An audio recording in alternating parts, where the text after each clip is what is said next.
much tech. So much tech. Dude, an Alisa player? Is this about to be wild?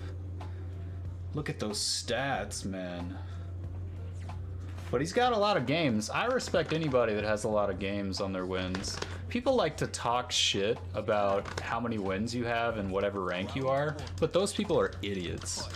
You know what it means when you have a lot of wins on your profile? You're practicing the game and they're not. That's what it means.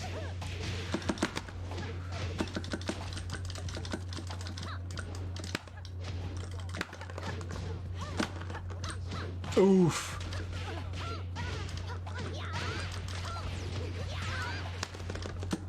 It's because everybody thinks online is useless, which is the dumbest take, in my opinion.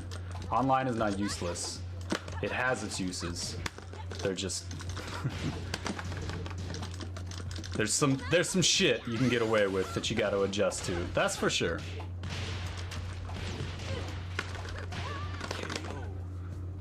But I don't think it's unmanageable. Like, most good players still play online. It's far less often that they refuse to play online than it is that they do. Shit, just look at how many people played in like the Bud Light online tournament. Like, big names, man. Oof. Yeah, this dude is decent.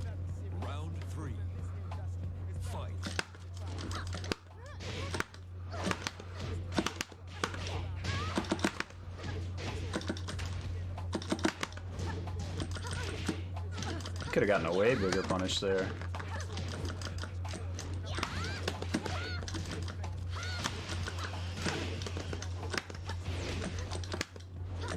Oh, the sidestep hop kick on that. That's sick. Oh, appreciate the follow there, Weeboo Jones 442. Thanks, homie. Oof, them chainsaws.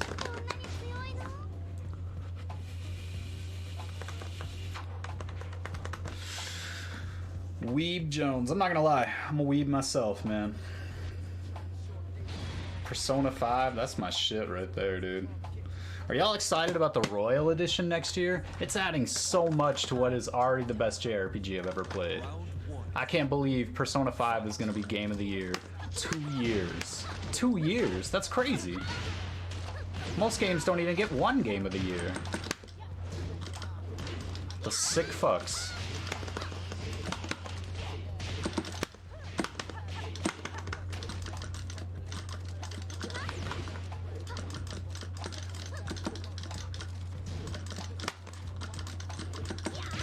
Ow. Oh my god, the low parry.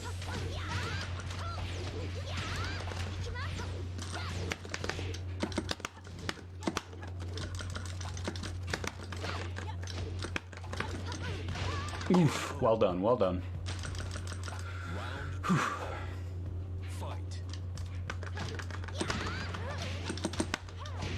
I could have gotten way more off that counter at back 4, but I didn't expect him to hit it, and then I just wanted to confirm damage at that point.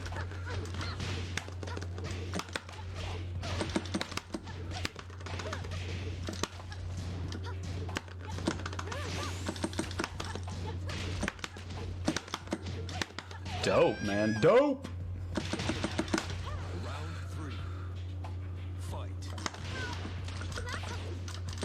God, that homing move is so good. Look at that shit. It's so strong. Homing, safe poke, counter hit launcher. Like, yeah, it's a high and you can duck it, but... Blonde, what did you think of the LCQ? One less Akuma to deal with. But man, I was up all night and fell asleep at 8 AM my time. So I watched the beginning of it, like the first 2 hours, and then I fell asleep around like 1 or 2, and then I woke up for the end of it and watched like the last 2 hours. So I got to see the finals, which was sick. Bilal taking that shit, absolute incredible moment to cap off an incredible year for Pakistan.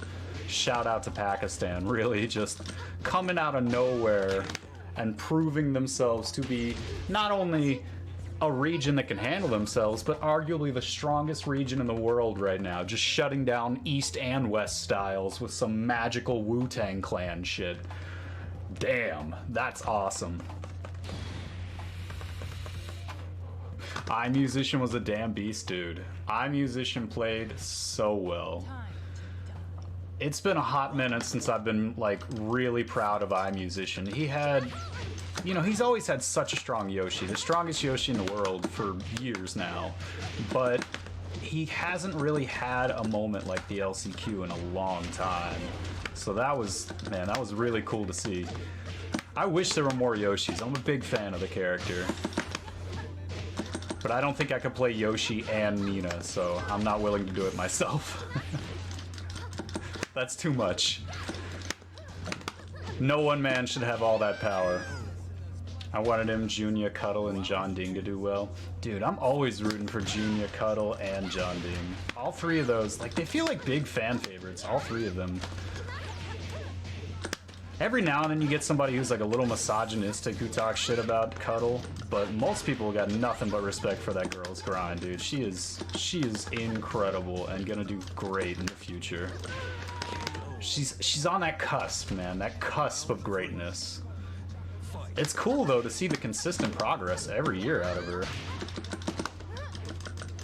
I have one funny Cuddle Core story that I've told before on the stream. It happened at EVO this last year. So I was on my way to go catch some food, and I was starving because I've been playing my ass off in pools and like just running all over the place to a few different games. So I was kind of trying to walk through the hotel pretty quickly. And if you have been to the Mandalay Bay for EVO, you'll know that it's no short matter to get out and like back to your hotel room wherever you're staying. Like, it's an affair. You gotta walk a ways. So I'm rushing, I'm kind of blown by people. I walk fast anyway.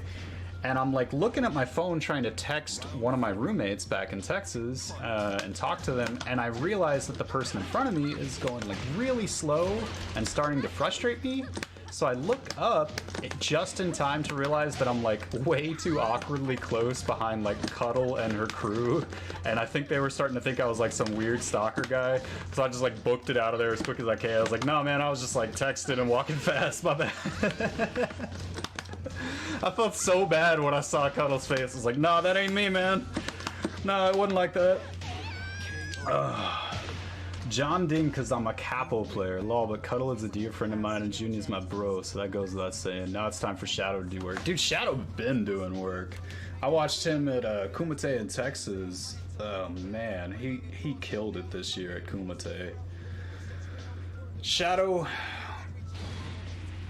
I might be ballsy enough to say that Shadow is the best player in the US right now. I would take him over Anakin, Joey, any of them. He's the hot kid on the block right now, man. He really is. He's come so far so quickly and is still so young. He's got so far he can still go in the game, dude. Oh my god. I guess Anakin's pretty young too. I think he's younger than me.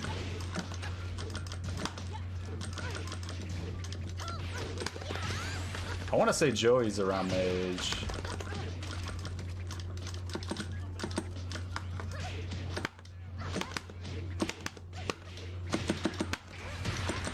I could be wrong though. I might even be older than Joey Fury. It seems like for some reason in my head when I see great players, I automatically add like 10 years in my head to how old I think they are, just because the game takes so long to get good at. I assume they haven't been playing like their whole lives, but a lot of people did. They got into it early. I mean, Anakin, his dad was taking him to tournaments when he was just a little kid, you know? A little kid. Look at him now. Sonic Fox was the same way, where like, God, I wish I had been into fighting games a lot younger. Because I've seen a ton of progress in 3 years of learning Tekken, but it takes a lot longer than 3 years to be good at Tekken. It takes a lifetime to even be mediocre. Why does your character look like the devil? That's a mod I have for PC. I have several mods, such as the Blood Moon level mod and the Guilty Gear health bar mod that are on right now. It's cool too because it applies to every single Nina outfit. She just gets that dope scar and glowy eyes, so it automatically makes every single outfit I've tried it on look like 10% cooler. I'm like, why would you not keep that on? That's dope.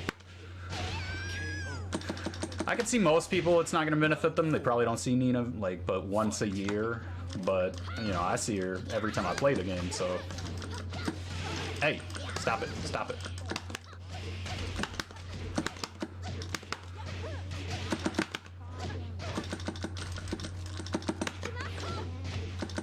Whoa, that didn't carry? I guess it floated him? Alisa moves are crazy like that. There's so many that are just like weird aerial situations and stuff that you gotta be ready for. It's like Yoshimitsu Light. That's what Alisa is. Alisa is Yoshimitsu Light. Just like a little taste of that Yoshi shenanigans, but not quite there, you know?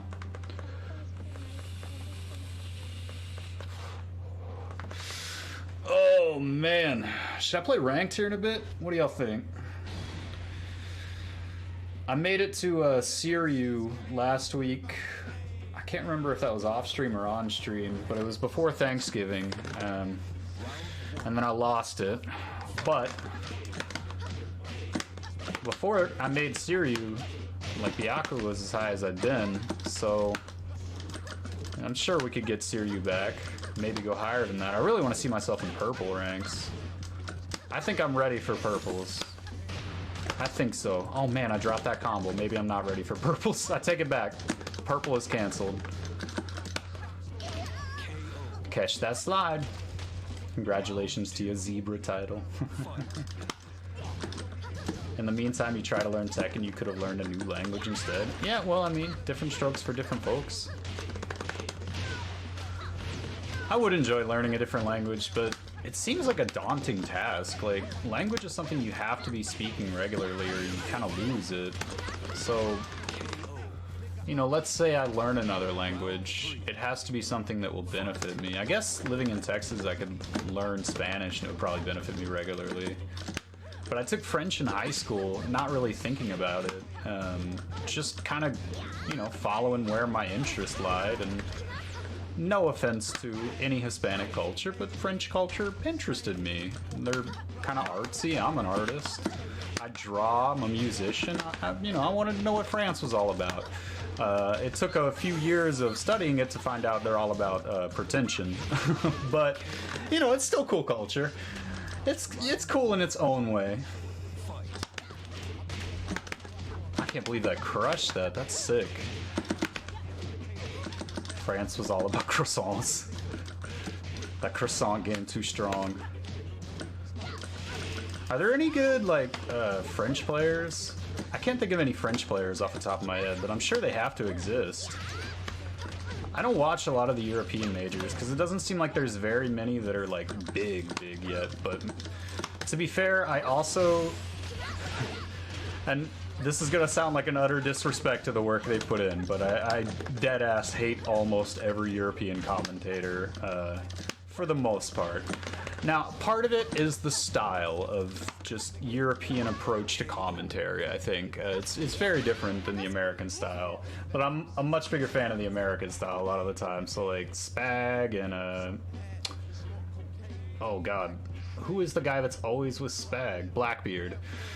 Man, no hate on you guys, but it's not for me. It's not for me personally. Please tell the differences. So a lot of American commentators tend to be more, I'm trying to think of the right word for it. They're color commentators as opposed to information commentators a lot of the time. And like, Spag and Blackbeard, to some extent, are fantastic data commentators. And they try to add the color there, but a lot of times their jokes to me are like really flat and forced and just don't sell it quite as well as someone like Tasty Steve or Eris or Markman. Those guys just have a personality every time they're on screen. Ricksta is fantastic, MYK, Sweekin. Majin Obama, like so many just great American color commentators that I look up to a lot. Oh man, I can't believe I broke that.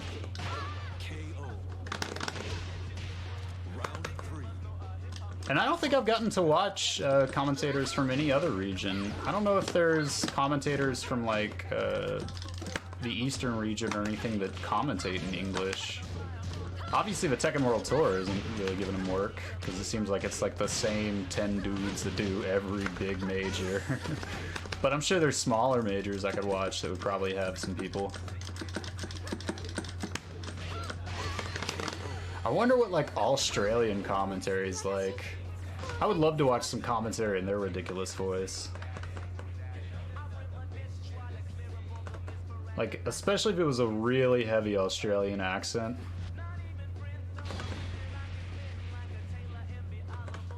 And what's bad is I don't even think I would want them to be a color commentator like that and have jokes. I want to hear like deadpan information from an Australian, but with like a really thick Outback accent. That alone would just make me smile listening to that delivery.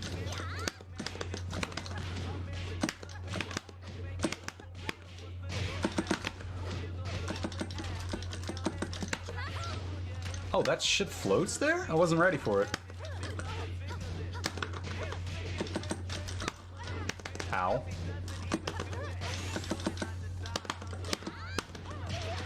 Hell yeah. Rushing them up.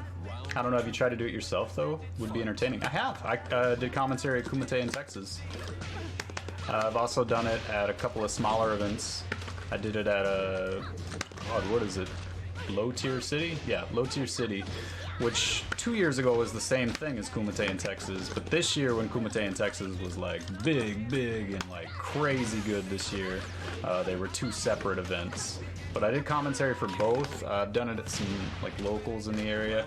I'm looking next year to up my commentary game and see if I can put together a good reel and hopefully get some better work. But yeah, like when I opened up the Kumite in Texas stream, I mean there were like I think 3,000 or so people watching that morning, and they seemed like they had a positive reception to my commentary. I hope it was decent.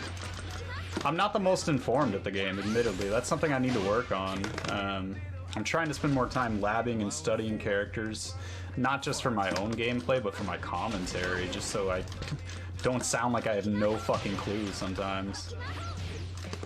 Because I ran into that problem at Kumite where I just turned to my co-commentator Chase and just started asking him questions about the game, like picking his brain in the middle of the game, because Chase knows a lot more than I do. He's done a lot more lab homework than I have. So suddenly, like, a question occurred to me. I was like, man, screw this stream. I want to know things right now. Is the commentary available online? It should be. If not, I have it saved somewhere, so maybe I can send it somehow. I don't know how. But yeah, there should be a VOD somewhere. I'll see if I can pull it up here in a second.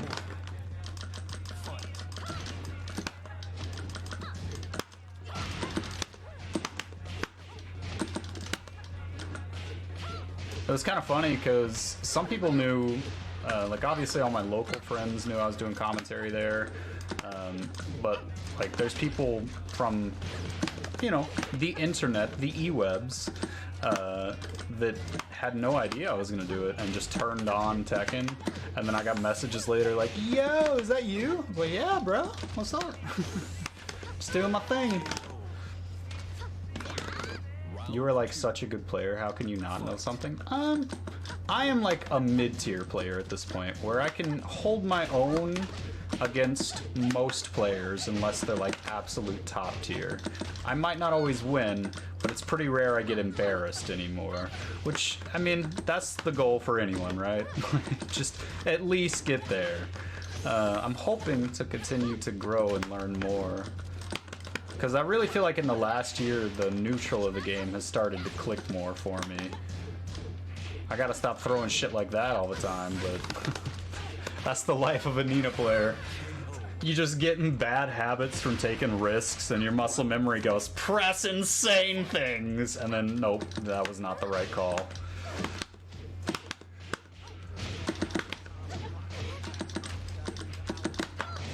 Oh man, that beat while running through 4? That's crazy. Oh shit, the interrupt. Damn, we flying.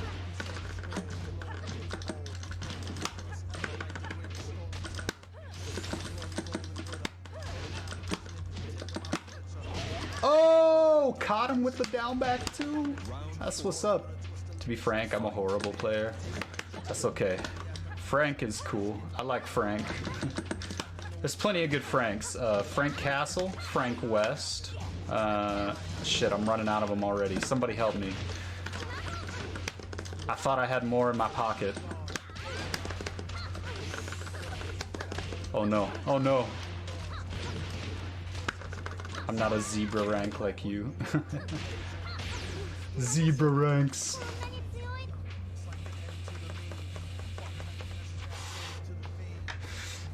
It's weird because since they kind of inflated ranks with the rank changes back in, what was it, Season 2 when the game changed?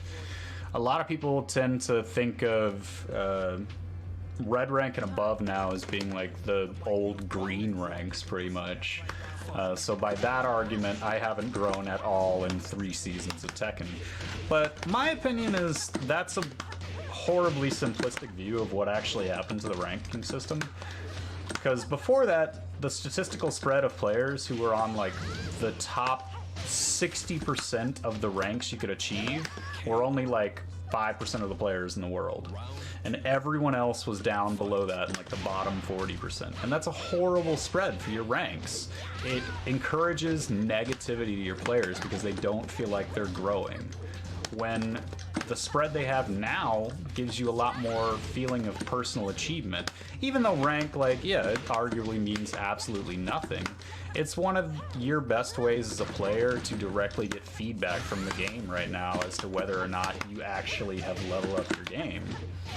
So I wish there was more things like that in the game to give you some feedback on what to do, you know? How to get better. I've proposed it before on my stream where I think, like, instead of the frame data we're getting, which don't get me wrong, give me the frame data. I'm tired of dealing with Tekkenbot Prime's crap. I haven't used it in like a year just because it's so goddamn finicky and breaks all the time. And you gotta update it every time there's a patch. I'm like, just give me official frame data. I would have paid $40 for that. People crying about $4 are insane. But what the game really needs, in my opinion, besides a tutorial, obviously, is a complex stat system well beyond what they did in Season 3 that gives you feedback as a player as to what you are missing individually.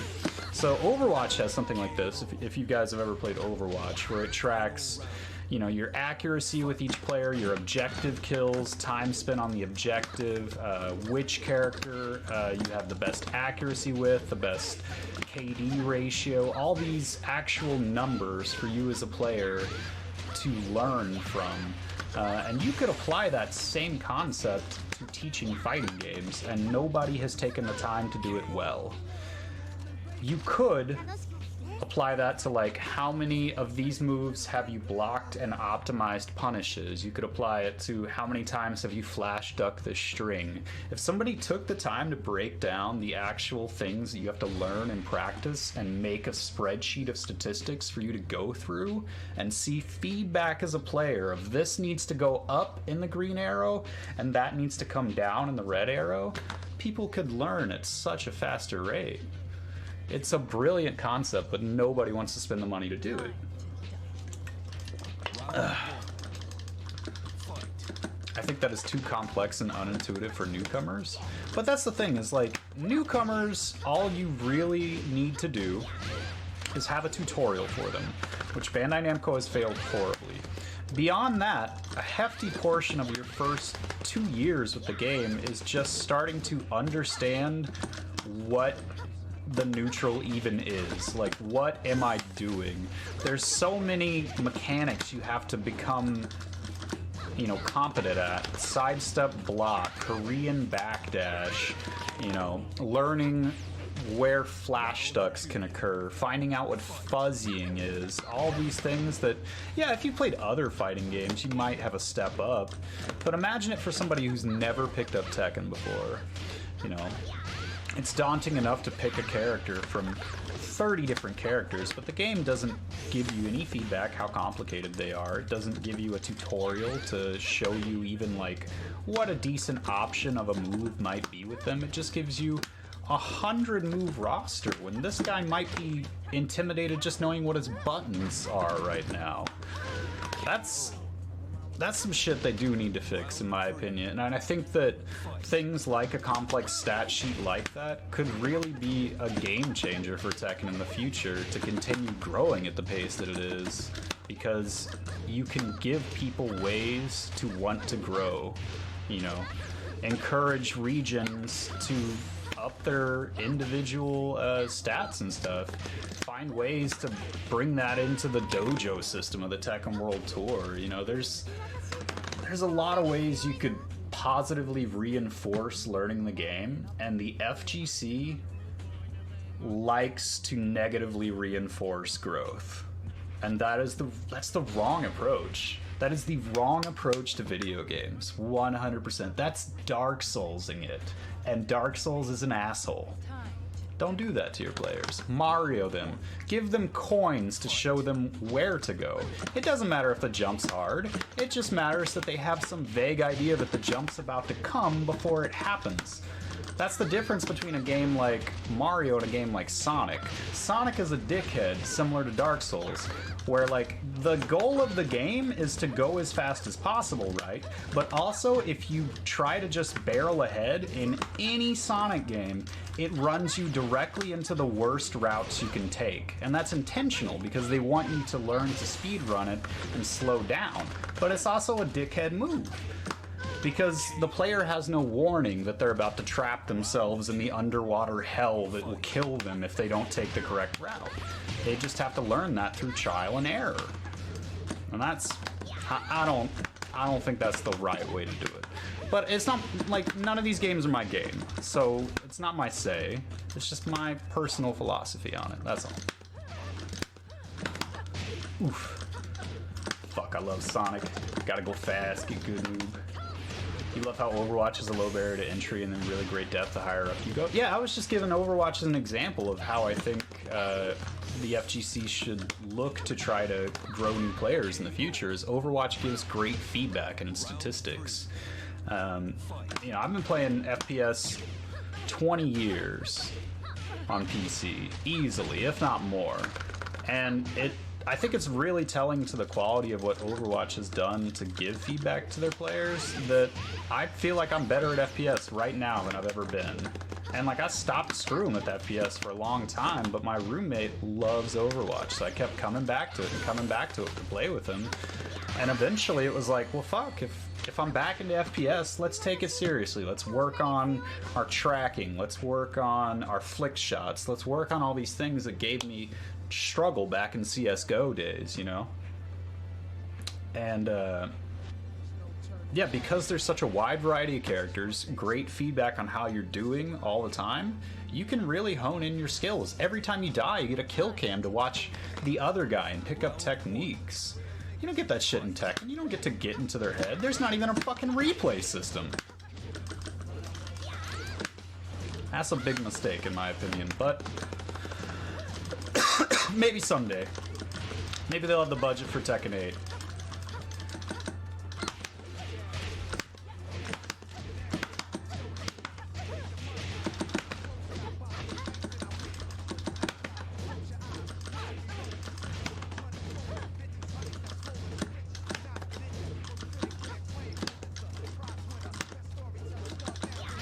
Ow.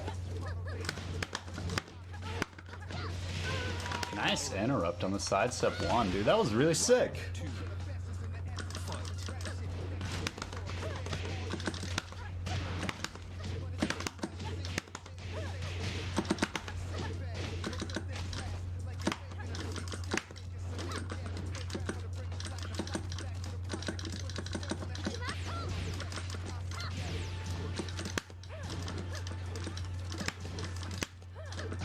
Oh no, the whiff punish. We flying.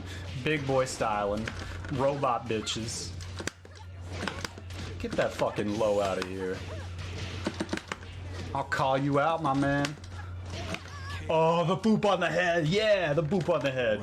That red juice in the background looks fantastic, but I think they just want to capitalize. It's that Kool-Aid, man.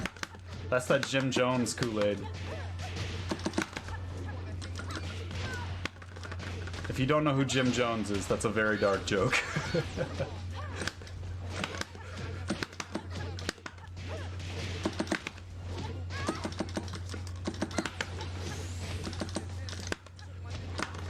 Uh-oh. Nice. Nice. Good throw break, man. Oh, no. We're getting the whip punish.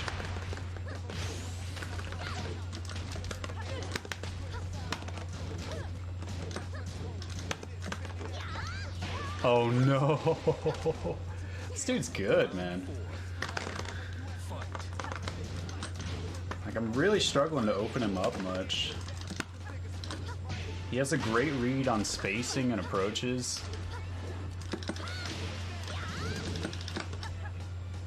Oh, I finally got a throw off. Okay.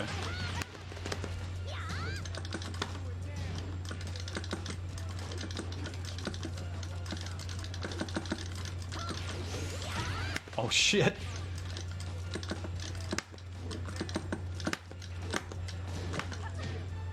I gotta stop doing that. Up forward 1 to down 4 is like my worst habit by far. I have a friend who has called me out on it probably 300 times. Like, literally more times than I can count. But muscle memory is like that, man. Once you ingrain it, it comes out at the worst moments. So much so that, like, one of the best things I think you can do for your game when you go into the lab, don't just practice combos, practice mentally changing your game. Practice adapting without actually having to have the other guy doing anything. Yeah, like, punishes are important, but go into the lab and do your moves and see what all options would work well after it based on the pushback and frames you're left at. Knowing a wide array of situations for your offense is, like, super important to your defense, which it seems backwards, but that's just kind of how defense works in this game, where you have to use those frames and those spacing advantages to really pressure your opponent and keep them from being able to do what they want. Because at its core, like, Tekken, you know, it's just rock, paper, scissors. It's just like rock, paper, scissors on crack at high speed. What if you remap your buttons? I mean, you could do that, but why would you do that? To what end?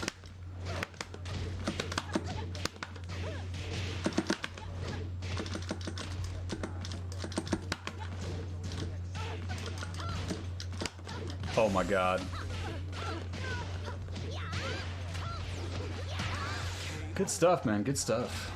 Dude, it's hot in my room.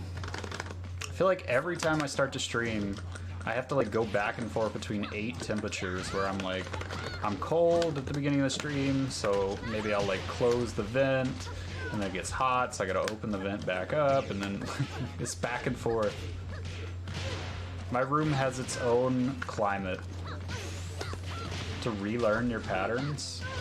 I mean, then you're changing mechanically how you actually play the character, which I think would probably be an even worse thing to do, because it's not necessarily the habit of the button being there that you want to change, it's the habit of you reaching for it in situations, right?